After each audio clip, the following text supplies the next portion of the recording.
네, 6.13 지방선거 광주시장 대진표가 윤곽을 드러내면서 예비 후보들의 공약에도 관심이 모아지고 있습니다.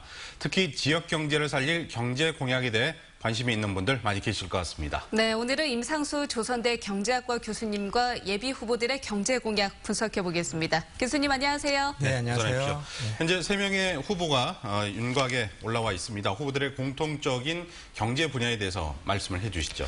네, 새 후보자들이 공통으로 관심을 가지고 있는 부분은 노동시장인 것 같습니다. 네. 그런데 그 내용면에 있어서는 약간의 차이가 있는데요. 먼저 이용석 후보는 이 노동시장에서 일자리 창출하는 데 관심을 가지고 있는 반면에 나경채 후보는 열악한 노동시장 개선, 그리고 우리 윤민호 후보는 노조 가입률 제고에 관심을 가지고 있는 것으로 알고 있습니다. 그렇군요. 네. 이 민주당 이용석 후보 같은 경우에는 스스로 경제 전문가다 이렇게 이야기를 하고 있잖아요. 경제 공약 어떤 것들이 있을까요? 네, 이용석 후보는 노동시장 일자리 창출에 대해서 10대 공약을 내세울 정도로 일자리 창출에 많은 관심을 가지고 있는데요. 네.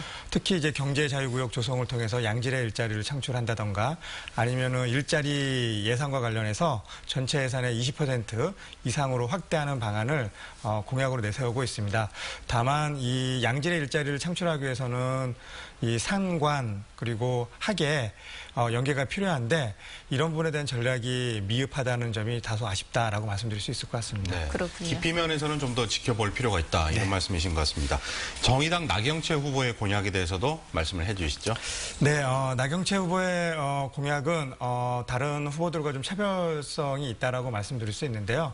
열악한 노동시장 개선에 관심을 가지고 있다는 부분이 바로 그 부분이라고 말씀드릴 수 있습니다. 그 방안으로는 이제 100인 미만의 사업장에서 근무하는 이 근무자들이 작업복을 집으로 가져가서 세탁을 해야 하는 어려움이 있는데요. 네. 이 작업복 세탁소를 건립하여서 이 부분을 해소하자라는 이제 방안이 있습니다. 네. 다만 이제 비정규직을 정규직으로 전환시키자라는 공약이 있는데 이 부분에 대해서는 심도 있는 검토가 필요한데 이 비정규직의 처우 개선을 통해서 오히려 노동자들이 정규직 또는 비정규직을 선택할 수 있는 선택의 폭을 확대하는 방안도 역시 있기 때문에 이 부분에 대한 검토는 더 필요하다라고 생각할 수 있을 것 같습니다. 알겠습니다. 뭐 여러 가지 의견이 나올 수 있을 것 같습니다.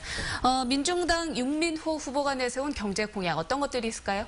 네, 윤민호 후보는 이제 풀뿌리 민주주의를 강조하여서 이제 각계각층이 참여하는 공동 부시장 제도를 도입하거나 아니면 엄마와 아이를 위한 그 마더센터 설립 그리고 노조 가입률 제고 등에 대한 공약을 내세우고 있는데요.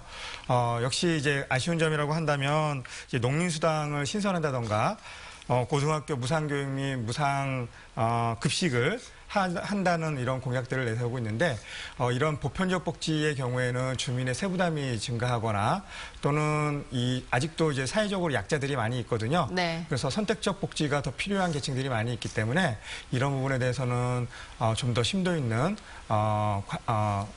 이야기가 필요할 것 같습니다. 네. 예. 네. 민선 6기에서는 광주시가 자동차 제조업을 바탕으로 광주형 일자리를 추진했는데 실현이 잘 안 됐습니다. 민선 7기에서는 어떤 정책이 필요하다고 보십니까? 산업이 발전해야 그래야 이제 양질의 일자리가 창출된다고 할 수 있습니다. 이 부분을 해결하기 위해서는 원주시를 벤치마킹하면 좋을 것 같다는 생각이 드는데. 원주시요? 네. 원주시의 경우에는 이제 원주시라는 관과 그다음 연세대라는 학이 연계하여서 원주시를 첨단 의료공학의 메카로 만들었고 이를 통해서 양질의 일자리를 창출했습니다. 우리 지역 역시 이제 지금 4차 산업혁명이 진행되고 있는 과정에서 산관, 학의 연계를 통해서 산업발전 전략을 수립을 하고 네. 이를 통해서 양질의 일자리를 창출할 수 있는 장기적인 측면에서의 로드맵을 설정할 필요성이 있다라고 말씀드릴 수 있을 것 같습니다. 정말 쉬운 문제는 아닙니다. 네, 맞습니다. 네. 자, 오늘 여러 가지 경제 분야 말씀 잘 들었습니다. 고맙습니다. 네. 감사합니다.